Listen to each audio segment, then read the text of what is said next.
আমি ক্লাসে একা একটা সিটে বসে আছি। আশেপাশে অনেকেই আছে। অনেকে এগিয়ে এসে টুকটাক পরিচয়ও হলো, কিন্তু কারোর সাথে দীর্ঘক্ষণ আলাপ করার ইচ্ছে হলো না। তাই অল্প কথায় বিদায় জানালাম। আলাপ না করার অবশ্য উপযুক্ত কারণও আছে আমার কাছে। এখানে সকলের সাথে কথা বলতে হলে ইংরাজি ভাষায় কথা বলতে হবে, কিন্তু আমি তো আর ইংরেজির বংশধর নই। আমি হচ্ছি বাঙালি। নিজের ভাষা ছাড়া অন্য ভাষায় কথা বলে আমি খুব একটা শান্তি পাচ্ছি না। কাল থেকে সেই জন্য দরকার ছাড়া একটাও বাক্য ব্যয় করছি না। এমন নয় যে আমার ইংরাজিতে কথা বলতে সমস্যা হয়, আমি পুরোপুরি সঠিকভাবে কথা বলতে জানি, কিন্তু তৃপ্তি পাওয়া যায় না কথা বলে। এখন বুঝলাম কেন এই ভাষা আন্দোলন হয়েছিল। কেন হঠাৎই আমার কথার মাঝে কে যেন এই ছোট্ট বাক্যটি উচ্চারণ করলো। আমি তৎক্ষণাৎ ঘাড় বেঁকিয়ে আমার পাশে তাকালাম। এরকম অচেনা দেশে এসে নিজের ভাষায় কাউকে কথা বলতে দেখে আমি যতটা না অবাক হয়েছি, তার থেকে দ্বিগুণ অবাক হয়েছি সেই মানবীকে দেখে। তুমি বাঙালি? মেয়েটাকে প্রশ্ন করে বসলাম। মেয়েটা হেসে তার দিকে উঠিয়ে রাখা আমার আঙুলটা ভাঁজে নিজের আঙুল প্রবেশ করিয়ে শক্ত করে ধরে উত্তর দিল, হ্যাঁ, আর তুমিও যে বাঙালি সেটাও আমি আগে থেকেই জানতাম। মেয়েটা ছিল আমারই হোস্টেলের রুমমেট আয়েশা।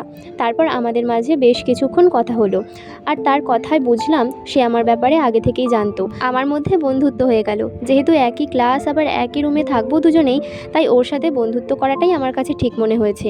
তার উপর অচেনা দেশে একা একা থাকাটাও অসম্ভব। আর ওকে দেখে ভালোই মনে হলো, অনেকটা আমার মতনই হাসি খুশি আর চটপটে স্বভাবের মিশুকেও বটে। ওর বাড়ি নাকি খুলনাতে, আর এখানে সে স্কলারশিপ নিয়ে পড়তে আসেনি, বাপ ভাইয়ের টাকার জোরে এসেছে। হায় মাবুদ, যতগুলো বন্ধু দিলা সবাই দেখি আমার চেয়ে ডাবল বড় লোক। ওহ ওহ, আমি তো আবার গরিব শরীফ।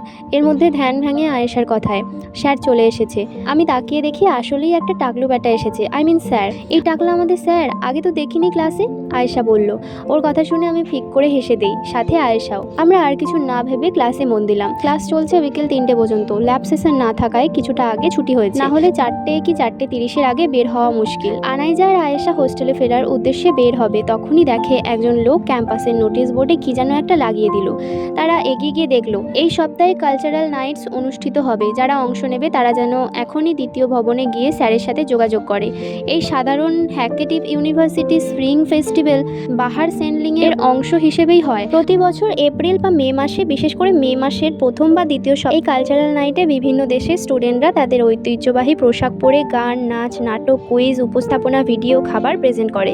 আয়েশা তো এটা দেখে ভীষণ খুশি। চল আমরাও অংশ নিই। তোমার ইচ্ছা হলে নাও, তবে আমি এসবের মধ্যে নেই। আমি কখনো স্কুল বা কলেজে এসবে অংশ নিইনি। কেন, খারাপ কি?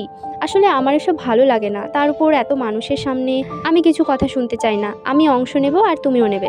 আর যদি না নিই, তাহলে তুমি এতদিন যে সকল লেকচার মিস করেছো আমি তোমাকে সেগুলোর নোট দিব না। ওকে, আমি অন্য কারোর কাছ থেকে নিয়ে নেব। এত সহজে দিয়ে দেবে? আরে না না, কথার জালে